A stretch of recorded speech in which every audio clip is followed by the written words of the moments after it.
Polling ముగిసి 11 రోజులు దాటిపోయింది. అయినా అక్కడ ఓటుకి 10,000 నడుస్తోంది.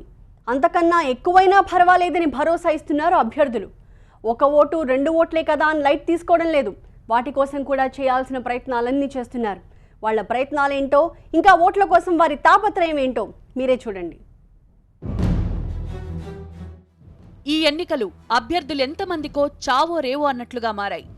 పార్టీలకు ప్రతిష్టాత్మకంగా మారాయి. అందుకే ప్రతి ఓటు ఇప్పుడు కీలకమే. టీడీపీ వైసీపీల మధ్య నడిచిన టైట్ ఫైట్లో పోస్టల్ ఓట్లు కొందరు అభ్యర్థుల తలరాతను మార్చబోతున్నాయి. ఎందుకంటే 2014లో మంగళగిరి నియోజకవర్గంలో ఆళ్ల రామకృష్ణారెడ్డి గెలిచింది పోస్టల్ ఓట్లతోనే. ఆయన కేవలం 12 ఓట్ల తేడాతోనే విజయం సాధించారు. అలా టైట్ ఫైట్ నడిచిన నియోజకవర్గాల్లో ఇప్పుడు పోస్టల్ ఓట్లు చాలా కీలకమైపోయాయి.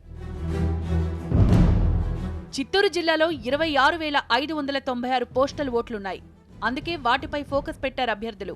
కొన్ని చోట్ల ఇప్పటికే కొంతమంది పోస్టు ద్వారా తమ హక్కును వినియోగించుకున్నారు. ఇంకా కొంతమంది మాత్రం వినియోగించుకోలేదు.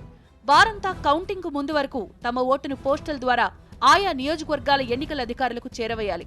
అలా ఎవరెవరు ఇంకా ఓటు వేయలేదన్న సమాచారాన్ని సేకరించారు అభ్యర్థులు. తిరుపతిలో అత్యధికంగా 2,826 ఓటర్లున్నారు. కుప్పల్లో అత్యల్పంగా 1,101 మంది ఉన్నారు.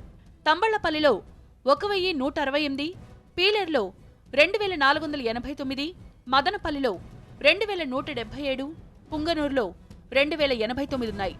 చంద్రగిరిలో 2,476, శ్రీకాళహస్తిలో 1,995, సత్యవేడులో 2,124 పోస్టల్ ఓట్లు 1880, జీడీ నెల్లూరులో 1,615, చిత్తూరులో 2,219, పూతలపట్టులో 1,520, పలమనేరులో 1,817 పోస్టల్ ఓట్లున్నాయి. ఇలా చిత్తూరు జిల్లాలో ఏ నియోజకవర్గం చూసుకున్నా వేలల్లోనే ఉన్నాయి. అవన్నీ గంపగుత్తగా తమకే పడితే విజయం ఖాయమనే అంచనాల్లో ఉన్నారు కొందరు అభ్యర్థులు. పోటాపోటీగా ఓటింగ్ జరిగి ప్రతి ఓటు కీలకంగా ఉన్న నియోజకవర్గాల్లో ఇప్పుడు పోస్టల్ బ్యాలెట్ ఓటర్లే అభ్యర్థుల తలరాతను మార్చబోతున్నారు. అందుకే ఉద్యోగ సంఘాల నేతల ద్వారా అభ్యర్థులు తెరవెనుక మంతనాలు సాగిస్తున్నట్లు తెలుస్తోంది. ఉద్యోగులను ప్రసన్నం చేసుకునేందుకు అన్ని రకాలుగా అభ్యర్థులు సిద్ధమైనట్లు ప్రచారం జరుగుతోంది. ఉద్యోగులు ఏం కోరితే అది ఇవ్వడానికి రెడీ అనే సంకేతాలిస్తున్నారు అభ్యర్థులు.